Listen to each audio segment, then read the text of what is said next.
Smart Shorties with Mr. Craig.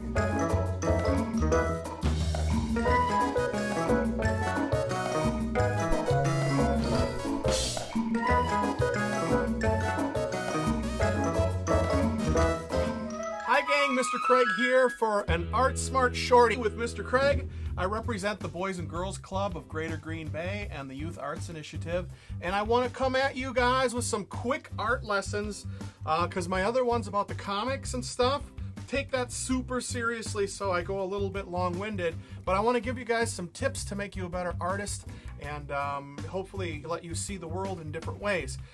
We talked previously in one of our episodes about creating portraits, so I showed you guys some of this stuff where we're actually drawing the face and learning kind of how to lay that out and getting our proportions right as far as our face is concerned, and then also looking into a little bit of work with expression.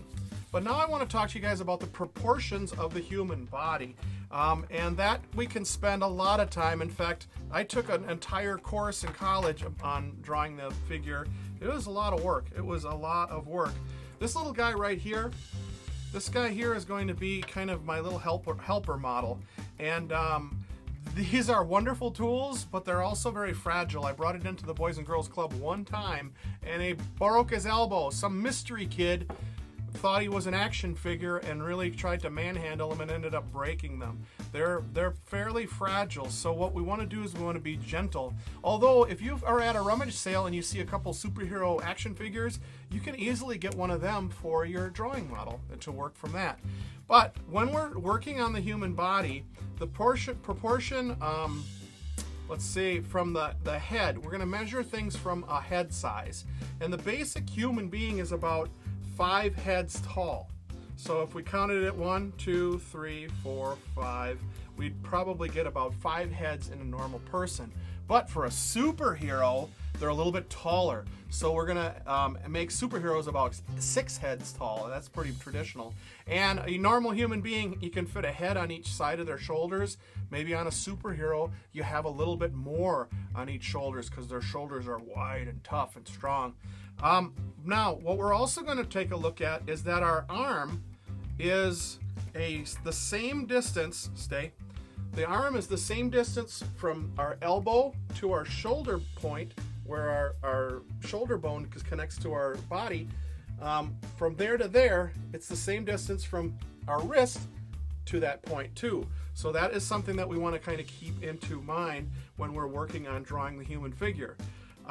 The same thing with the legs. From the waist to the knee is about the same distance as from the knee to the foot. All right, so all those things kind of come together to make the right proportions for a human body. And that is one of the words I want you to remember when we're drawing the human figure is proportions, okay? Because that's really important. This arm should be in proportion with this arm. This forearm should be in proportion with another forearm.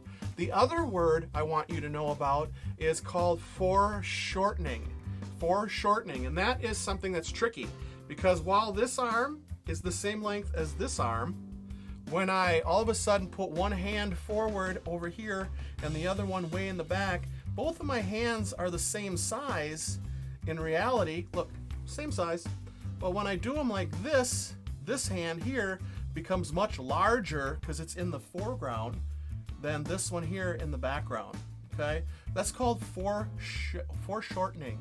Okay, so that's something that's a really important term when it comes to drawing the human figure. Now, another thing, people often tell me, Mr. Craig, I can't draw, I can only draw stick people. Perfect start.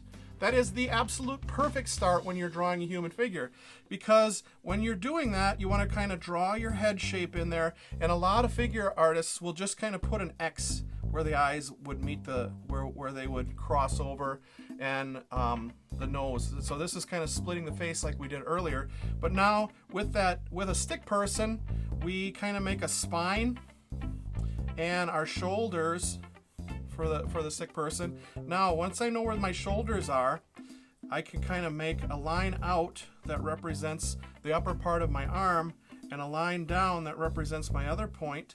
So I'm making a series of points here as it kind of matches up and keep that proportion right. Now our waist, our hips, actually we want to try to make a line that kind of comes across where the hips are too, because our hips have a certain width. Our legs don't come from one particular point, they come from 2 points a little bit wider. So we're going to kind of create our leg point coming down from there, and another leg point coming from there, and coming down to where a foot shape is. And I'm going to we can, with your hands and feet, just to start out, we can make kind of like little triangles for that. Little triangle, and whatever shape you want it to be, that's just the beginning point. It's a reference point. We're going to go back in and really look at that when we get closer. In fact, I might spend a whole lesson on hands. We'll see that.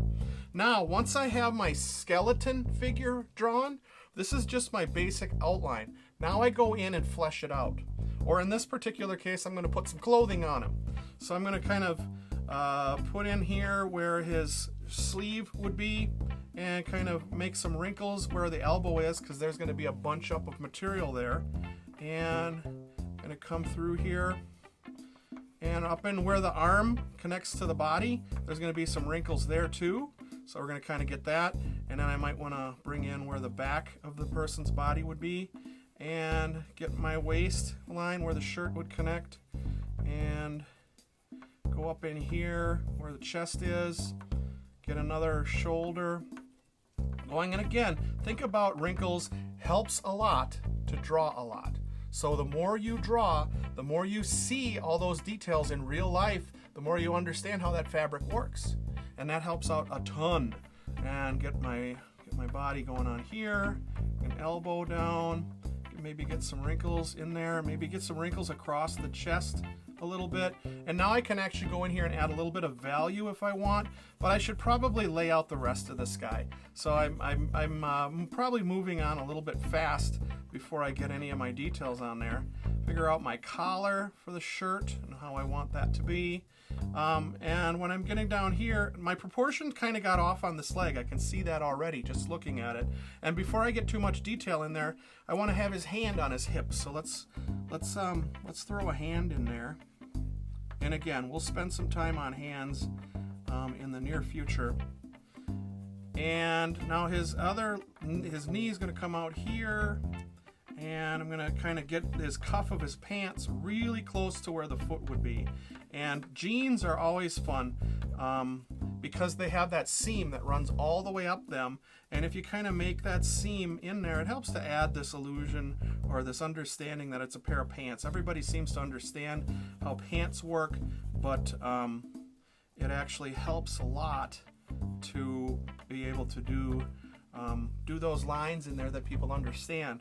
And even like down the front, there might be some shading that happens down the front of that. Let's get the other leg in there before we get too far.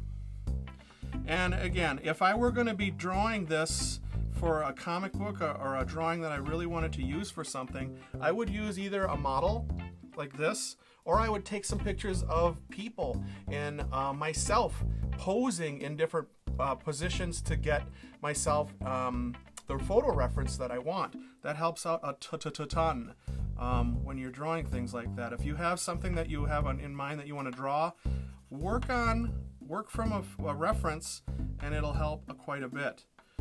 Or draw from life. Anytime you draw from life, that's a great experience. I can't stress that enough. Now for my feet, we could spend a whole session on feet as well, because just like hands, they take time to understand. And if you look at your hand, if you've ever made little, when you're like on a frozen window, you make a little, press your hand against it, the bottom of your hand, and then make a thumb and a couple fingers, and it looks like a little frozen foot that walks across the window.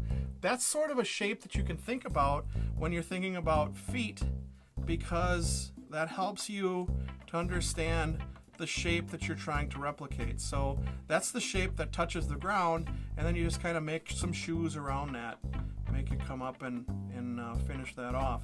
And again, I'm not going to spend too much time on the feet or the hands, because I do think that's important to really cover that in maybe another lesson sometime.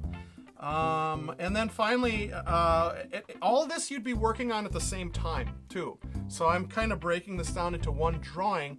You guys would try to work on this as a whole as you're going, because then your character can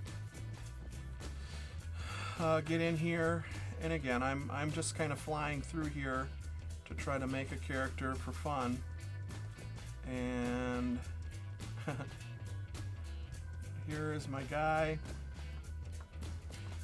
And here's my basic layout using a stick figure as a guide and just kind of building up on it. Now on my drawing you can still see some of my guidelines, right?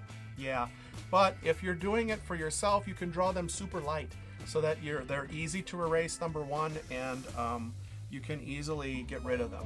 Thank you guys for tuning in to Mr. Craig's Art Smart Shorty with Mr. Craig, and I wanted to thank you guys for watching these, following along, and hopefully you're picking up some skills and you're sharpening how you do things and sharpening how you observe the world, because that's a really big deal for artists too. You really want to know and see the world as your eyes, through your vantage point, because it's unique to only you.